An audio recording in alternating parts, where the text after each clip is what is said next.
So Trish. Yes. I think George doesn't want me talking about this, but I can't get it out of my head. What's that? The whole thing with the file and the rabbit and all that.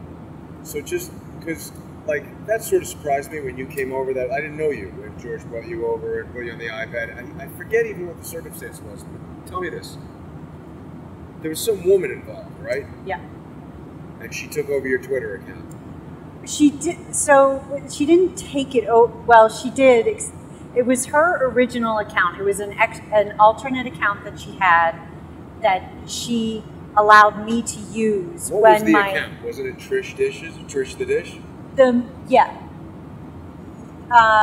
Real Trish Dish. Why did she have that? Okay, so my original account, which was PA Negron, got shut down after I tweeted about the Secret Service agent having the equipment stolen. You remember the Trump Tower wiretap thing? Yeah. And there was the Secret Service agent who had all their equipment stolen out of the car, but then it turned out to be a motorcycle. Sounds a lot like the FBI bullet and the Seth Rich break-in. Yeah. The Seth Rich murder with the FBI car getting broken. How the hell are their cars getting broken into? Yeah, very good question. So okay. I tweeted about that, and they shut down not only my personal account, but also the U.S. News Corps account at the same time. And so she allowed me to use this, and then I couldn't open another one under any email that I had. So I think I had an IP ban. Wait, wow. So, but she was also named Patricia, or why did she have the real Trish Dish? So, well, you can change the handle. It was a different name when she originally let me take it over, and I changed the handle to Real Trish Dish. But it was still it was still her email. Under control. And yeah, because I was concerned if I put it under mine, it would get shut down again. How did you meet her? She and I had been working together for over a year on like the campaign stuff and outing the corruption and sharing content. She's really fantastic with the WikiLeaks. She's really good at going through like the FBI vault documents and the CIA documents. So whenever something would come up, she would have, those sources really quickly, and we could use them. So I had been working with her like this for a long time, and she opened this account. She opened another account for the U.S. News Corps, so they were both under her name. Do you want to tell me her name or no? No, I'll probably. That's fine. But you're not still in touch with her, I'm assuming. No. But at any rate, she was the one. She originally came to me and asked for help with Trevor Fitzgibbon, who was WikiLeaks. We spoke to him. He was the PR guy for Julian Assange, WikiLeaks, Glenn Greenwald, a whole bunch of big names, and he was smeared. He got set up and Gloria Allred managed to scrounge up these 4 women who made accusations against him. He lost his PR firm. Really? One of a Clinton associate ended up opening a new PR firm like that week and took all those clients. Wow. It was like a total mafia move. Back again. We had him on, and then that was it. Yeah. I haven't been in touch with him either, but not since the file anyway. But when I was helping him, I wrote about him, and then I put him in touch with you guys and then some other people. Right.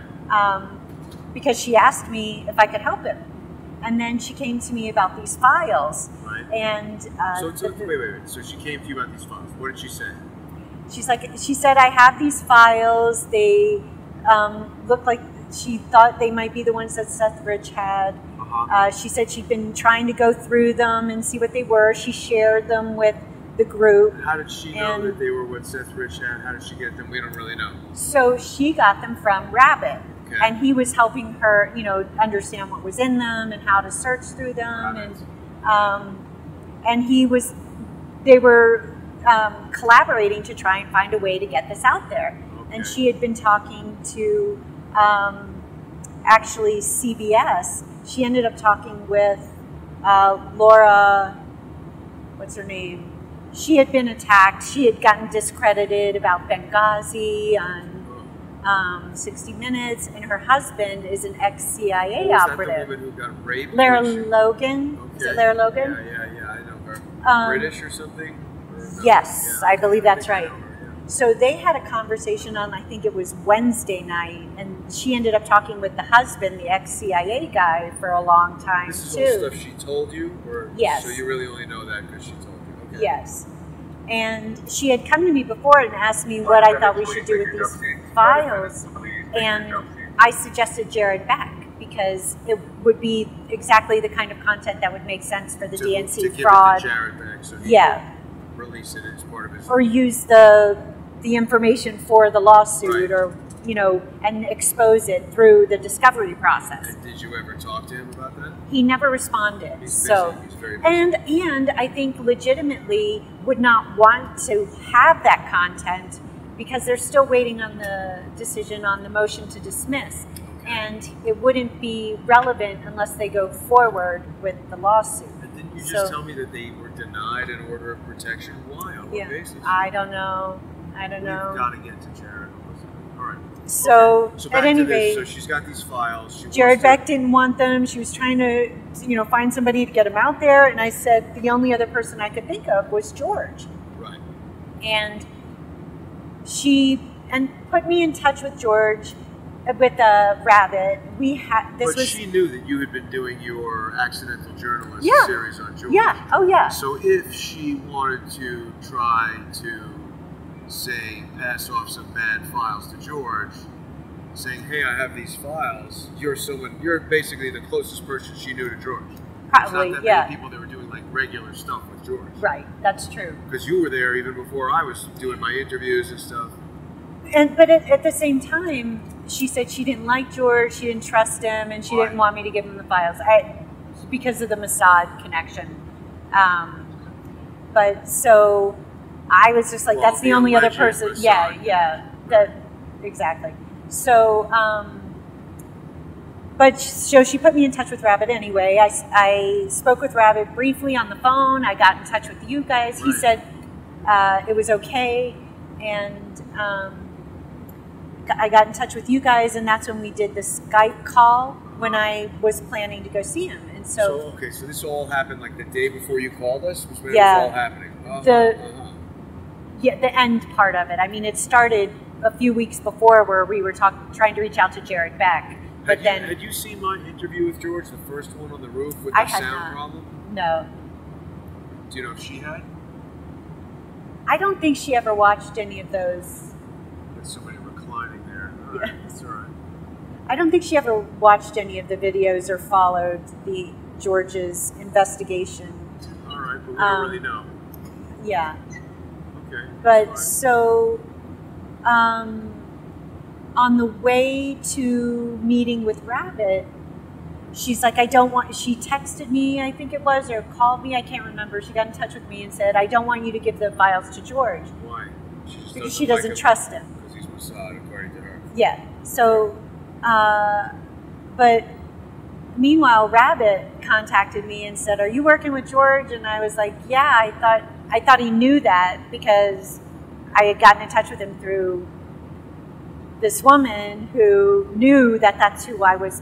I said, let's try George. Well, certainly anybody who follows you would know that you're... and I didn't know he didn't realize. So I was like, yes. And he's like, well, I'm not going to give you the files, but I'll still talk to you.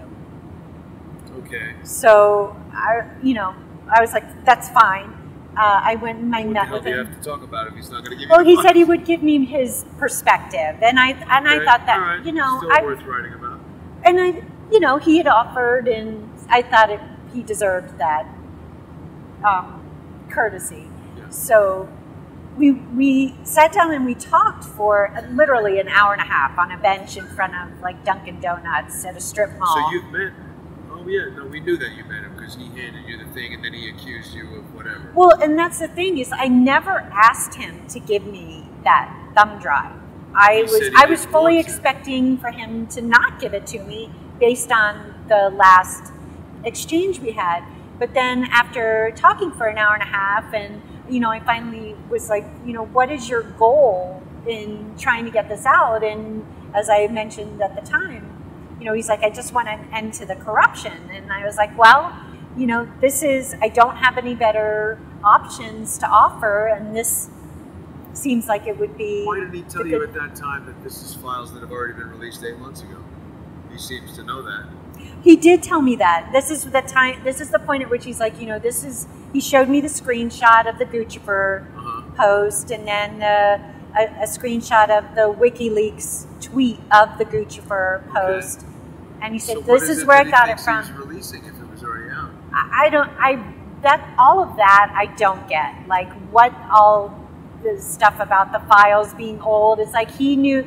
I don't know what all if that it's already is out and he wants to stop the corruption, but it just sounds like a big charade. What the hell is he trying to accomplish? Okay. Yeah, I don't have an explanation. But so, and then I also, when we were talking, said, the way we would do this would be to blast it out, to make sure, to get it into as many hands as possible, to reduce the risk for everybody, and then get as many people looking at it as quickly as possible. Sure. So, and then next thing I know, the next morning, I was on my way to New York, and I texted this woman and said she had always been adamant that she remain anonymous, and was very secretive, and that's her right. And I said, would you mind if I referred to you by your Twitter handle, like just so people know where it came from? And she was really angry at me even asking that question, and I was truly baffled. I mean, I honestly was like, was my response, because I didn't quite get what was going on. Well, there's just so much weird stuff surrounding this whole file that is apparently a big nothing because it's already been released, but yet nobody knows what's in the contents. Well, no, they say the contents are the same, but yet people weren't aware of them. Nobody was talking about them, the contents. No, people said that they checked the contents and it's the same as what was released. Right, I mean, like when it was originally released 8 months ago, people weren't discussing the content in it, or people analyzing it. Yeah, I agree with that. So do you think it's possible that just, reinvigorating interest in it, getting more people looking at it is the cause of all this interference that we've been having? Because look, that alone wouldn't make sense. Going on before No, I mean, I have come to the belief that there is nothing new in it.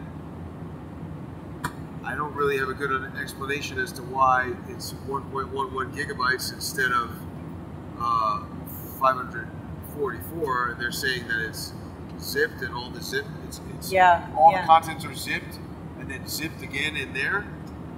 I don't understand why.